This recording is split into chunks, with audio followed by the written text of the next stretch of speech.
esto me gustaría hacer esta conclusión. Bien menciona que hay ciertos analistas que están augurando una muy mala relación entre un Biden y un Andrés Manuel López Obrador. Así lo hicieron con Trump y un Andrés Manuel López Obrador. Pero existe, y esto es real, existe en la audiencia un claro pues rechazo o escepticismo o falta, llamémosle, de confianza a un propio Joe Biden por las acciones que todos recuerdan migratorias, las deportaciones realizadas en la administración de un Obama, en la que él fue vicepresidente. Estos señalamientos, esta desconfianza, ¿usted la nota natural? También no podemos olvidar la parte de seguridad con Rápido y Furioso, que también México pues terminó pagando las consecuencias de aquella política. Bueno, también está la iniciativa Mérida y demás. Vaya, ¿considera que son válidas esta desconfianza por parte de la audiencia que algunos han traducido en un cariño a un Donald Trump y hasta hay quienes han tomado, particularmente estos analistas, tomaron como una forma de comparar y de igualar a una persona como un Donald Trump con un Andrés Manuel López Obrador y dicen es que son iguales? Vean, la audiencia, los seguidores de un Andrés Manuel López Obrador aplauden a un Donald Trump sin tomar en cuenta que hablan de un Biden, a quien existe un cierto escepticismo, una cierta desconfianza, porque ha sido un viejo conocido de México. ¿Cómo considera este análisis? ¿Cómo poder darle el cauce correcto? Bueno, para empezar, yo pienso en base a lo que he estudiado, lo que he visto, que la actitud del presidente López Obrador ha sido una actitud muy pragmática, que nada tiene que ver con un verdadero cariño hacia Trump, que ha sido un pragmatismo muy, muy crudo para muchos de nosotros, pero que al final realmente le funcionó. O sea, logró que ese presidente estadounidense no fuera peor con México que lo que pudo haber sido. Eso es realmente un logro. Por otro lado, ¿se parecen en algo? Para nada, para nada. Los críticos de AMLO le buscan parecidos con muchos líderes que nada tienen que ver, ni ideológicamente, ni de comportamiento, ni físicamente, etcétera. Lo que hemos visto con AMLO es que ha sido un líder muy pragmático y a la vez muy sentado en sus principios, pero él lo ha dicho muchas veces, la política es una cosa de lo que se puede hacer, de la factibilidad de las cosas. O sea, si no puedes hacer algo, no tiene caso que sigas insistiendo en eso. Entonces, bueno, eso por un lado. Por otro lado, yo creo que a todos nos beneficia que Trump haya salido de la escena de la relación bilateral. Por otro lado, Biden no es un santo. Biden es mejor que Trump en varios aspectos, pero tiene muchas de las características de todos los presidentes estadounidenses. No es algo que se le deba achacar nada más a Biden. Efectivamente, Biden ha apoyado como vicepresidente varias medidas políticas que no han beneficiado a México.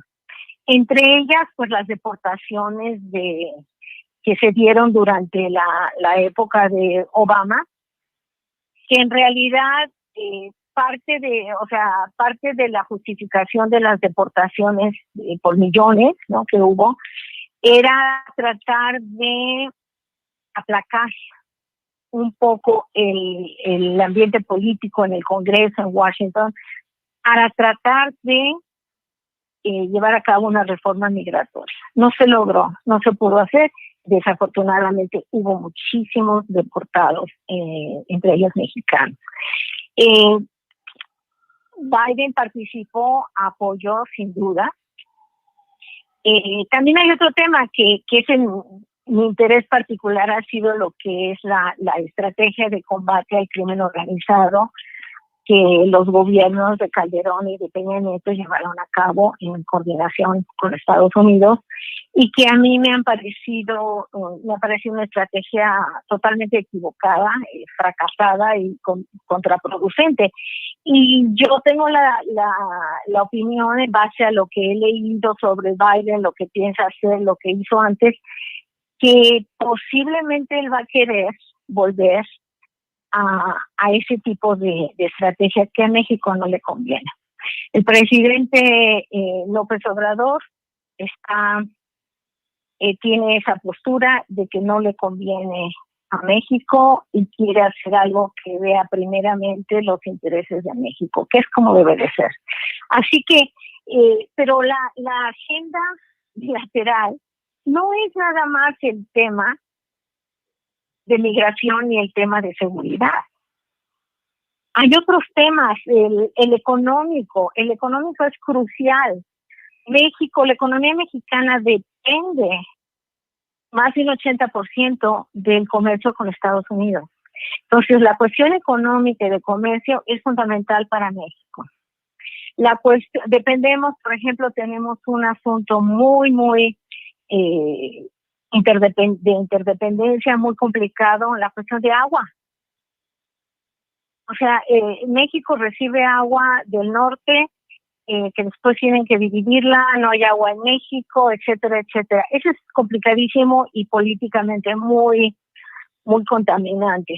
Así que tenemos muchos temas. Tenemos ahorita el tema del COVID, que no se puede separar. La frontera no impide que el COVID pase de un lado a otro. Tenemos que cooperar más en el tema de COVID. Y con Trump no había cooperación, realmente. Entonces, hay muchos otros temas. Sí. La escucho, doctora. No, lo que quiero enfatizar es que la agenda bilateral tiene múltiples asuntos, todos complicados, complejos, y hay un tema que una forma de describir la naturaleza de todos los asuntos que se aglutinan en esta agenda, se les llama asuntos intermésticos. Quiere decir que son asuntos posiblemente domésticos, pero que tienen dimensión internacional. Por ejemplo, la migración. Para Estados Unidos la migración es un tema doméstico que nada más tiene que ver con Estados Unidos y que Estados Unidos debe de tomar todas las decisiones. Sin embargo, tiene una dimensión internacional crucial para México y para otros países. El tema por ejemplo, para México, el tema de las drogas ilegales que se producen y se trafican de México hacia Estados Unidos u otros países, es un asunto interméstico, es un asunto doméstico para México, que sin embargo tiene implicaciones muy importantes para otros países, en este caso principalmente para Estados Unidos. Y bueno, el agua, como yo lo dije, es un asunto interméstico, entonces se involucra todo lo que es la política doméstica, y me refiero no solo a políticas públicas, sino lo que es la grilla política, ¿no? Involucra a los congresos, involucra a los partidos, involucra a las elecciones. Muy complicado, y hay que encontrar la manera de negociar las mejores posiciones que, pues, en el caso de México, pues que nos beneficien a México. Lo que yo he visto desafortunadamente es que en este momento, sobre todo a raíz del caso de Cienfuegos y de la decisión de la Fiscalía Mexicana de no imputarle cargos al general, veo que muchos analistas se están siendo muy críticos con México, golpeando mucho, y pareciera que están tratando de defender los intereses de Estados Unidos. Les preocupa mucho que si se van a enojar, que si ya no nos van a querer ayudar, etcétera, etcétera. Bueno, la realidad es que los mexicanos debemos primero que nada ver los intereses de México. Y Totalmente de acuerdo. la realidad es mucho más importante para Estados Unidos que se haga algo con el tráfico de drogas que para México. Entonces no nos van a dejar de hablar, si se van a enojar, se van a molestar, no hay duda. Pero al fin y al cabo no les queda otra. No pueden divorciarse de México en este y otros temas. Así que hay que buscar la mejor manera de llevarla bien y de que los dos países salgan beneficiados de una manera u otra. Totalmente de acuerdo. Creo que justamente da en el punto. Hay que ver lo que es para los mexicanos y Estados Unidos hará exactamente lo propio. No es adelantarse y tampoco es politizar los temas. No es adelantarse. Hay que verlo como va, paso a paso. Doctora Patricia Escamilla Ham, le agradezco mucho estos minutos y que nos diera una versión y un camino mucho más cercano a una realidad sin andar con estas desviaciones a veces que generan las ideologías partidistas y por supuesto la propia politización de los temas. Doctora, ¿en dónde podrían seguir sus publicaciones, investigaciones, su trabajo? Pues me pueden buscar en Google, ahí salen mis trabajos, mis publicaciones, mis opiniones, las pueden ver en Twitter. Y ahorita déjame checar, siempre se me olvida porque es una palabra que tiene varias letras repetidas y luego no me acuerdo de cuáles son. Ok, es @ de Patricia, H de Hugo, A de Armando, M de María, 33. @PHAM33. Le agradezco mucho, doctora, y bueno, estamos en contacto, por supuesto. Un abrazo y muy buenas noches. Gracias, buenas noches a todos. Muy buenas noches.